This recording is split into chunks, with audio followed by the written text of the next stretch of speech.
Okay, here we go with chapter 4. A boy named Ben. The old button factory stood at the edge of the town. The 10-story concrete building loomed behind a wrought iron fence.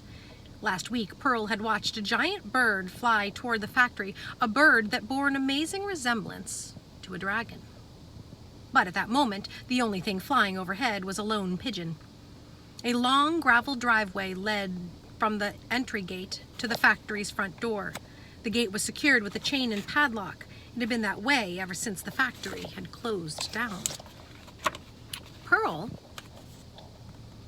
in her constant search for something to do, had climbed over the fence many times. She had searched the overgrown grass for stray buttons. Buttons could be found all over Buttonville thanks to the birds that snatched them from the factory year after year to decorate their nests. The prettiest ones Pearl had discovered were shaped like a heart and were made of mother of pearl. The strangest looked like an eyeball.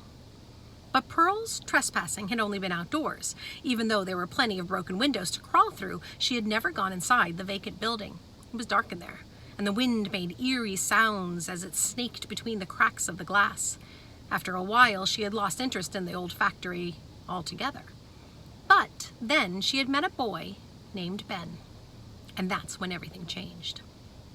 Ben Silverstein, age 10, had arrived in Buttonville just 4 days ago. He had come all the way from Los Angeles, California, to stay with his grandfather, Abe Silverstein.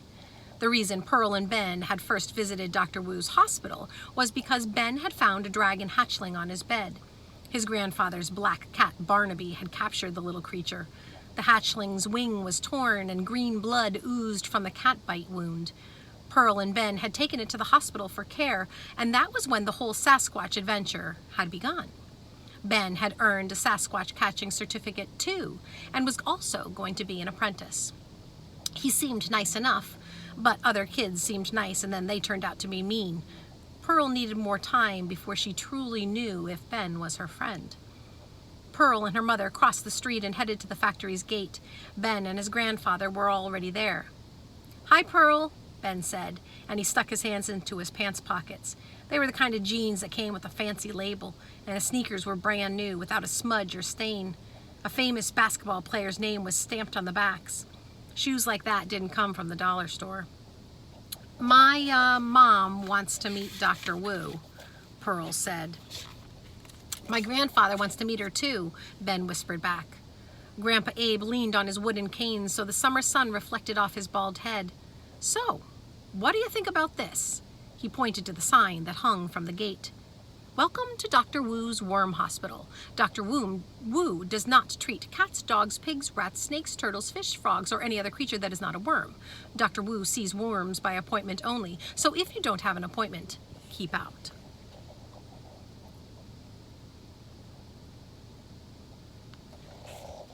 "That's a very odd sign," said Mrs. Petal after reading it.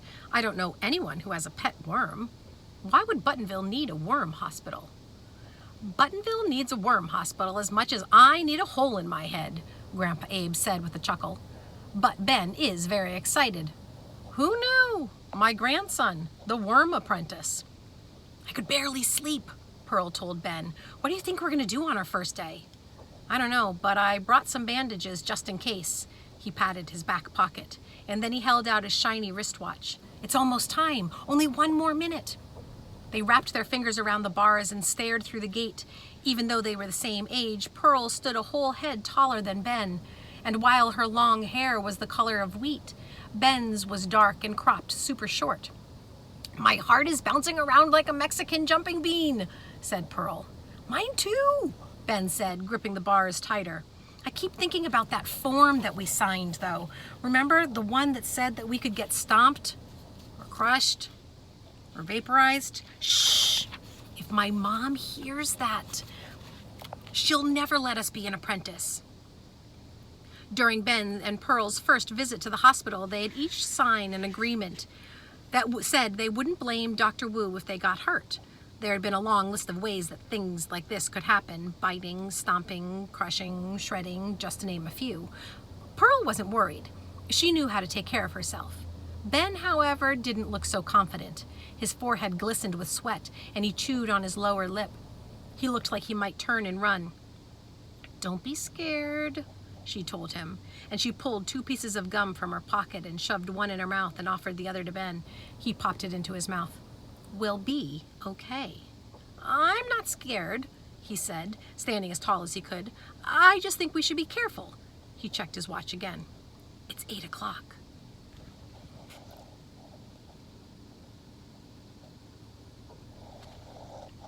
Pearl looked over her shoulder. Mrs. Mulberry's car was nowhere to be seen. Hopefully it would take Victoria a very long time to change into her pink dress. Well, long enough at least for Ben and Pearl to get inside the hospital without being seen. "Look!" Ben nudged Pearl with his elbow. Her gaze rolled down the long driveway and rested on the front door, which was slowly opening. And a woman stepped out. "It's Dr.